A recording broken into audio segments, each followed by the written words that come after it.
ইতিমধ্যেই টোটো নিয়ে একাধিক নিয়ম শুরু করা হয়েছে, যার কারণে বর্তমান সময়ে রাস্তায় চলাচল করা মানুষরা রীতিমতো সুবিধা পাচ্ছেন।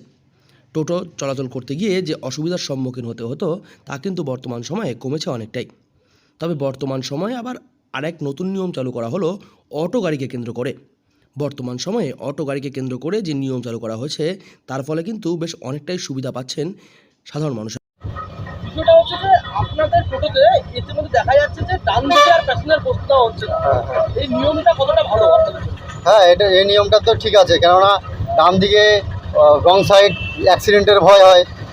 এদিকটায় যদিও ব্যবসার একটু মানে ক্ষতি হয়েছে, তবুও ঠিক আছে। মানে আগে কি এরকম অ্যাক্সিডেন্টের সম্মুখীন অনেকে হয়েছিল? হ্যাঁ, এর আগে অ্যাক্সিডেন্টের সম্মুখীন হয়েছিল বলেই এটা করেছে। আপনার মতে এটা ভালো হয়েছে? হ্যাঁ, এটা ভালো হবে। যে নতুন নিয়ম লাগু করা হয়েছে তা হলো কোচবিহারের রাস্তায় চলাচলকারী অটোদের চালকের ডান দিকে কোনো প্রকার প্যাসেঞ্জার বসানো যাবে না। কারণ ডান দিকে প্যাসেঞ্জার বসতে গেলে বেশ কিছু সমস্যার সম্মুখীন হতে হয় প্যাসেঞ্জারদের।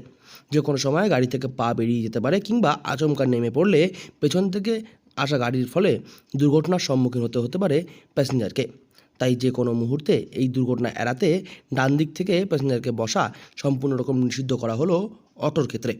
নেওয়া যেত, তাহলে ওই ড্রাইভাররা মনে করো সারাদিনে 150 টাকা বেশি করতো।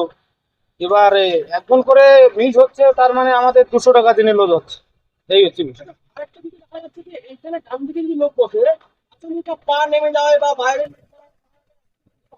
হ্যাঁ, হতে পারে। সেক্ষেত্রে না, ভালো ভালো, এটা বন্ধ করাটা অ্যাকচুয়ালি ভালো হয়েছে। আবার ইনকামের ক্ষেত্রে আর কি, যেটা বললাম, ড্রাইভারের ক্ষেত্রে একটু অসুবিধা হয়। এছাড়াও অটো গাড়ি নির্দিষ্ট রুটের পারমিট ছাড়া অন্যান্য রুটে চলতে পারবে না, যা কিন্তু বর্তমান সময়ে কড়াভাবে দেখা হচ্ছে।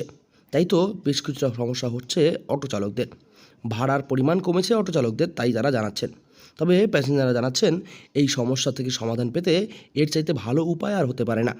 যেভাবে প্রকাশ্য দিবালোকে অটো এবং টোটোর দাপট বেড়ে উঠেছিল কোচবিহারের শহরের রাস্তায়, তা কিন্তু কমেছে বেশ অনেকটাই। প্যাসেঞ্জারকে উঠতে দেওয়া যাচ্ছে না বা হচ্ছে না, সরকার থেকে নিষিদ্ধ করা হয়েছে বলছে বা আমাদের জেলা প্রশাসন নিষিদ্ধ করেছে। ওটা বিষয়টি কতটা ভালো চোখে দেখছে? না, এটা খুব ভালো, খুবই ভালো, আমাদের জন্য অন্তত খুবই ভালো। কারণ ডান দিকে উঠতে গেলে হয়তো একটা গাড়ি এসে যাবে বা পা বাইরে এলে হয়তো পায়ে লেগে গেল, সেদিক থেকে খুবই ভালো। এটা কি সবসময় চলা উচিত বলে? হ্যাঁ, সবসময় চলা উচিত, সবসময়। আবার ড্রাইভাররা বলছেন যে তাদের খরচ উঠছে না ঠিক মতো।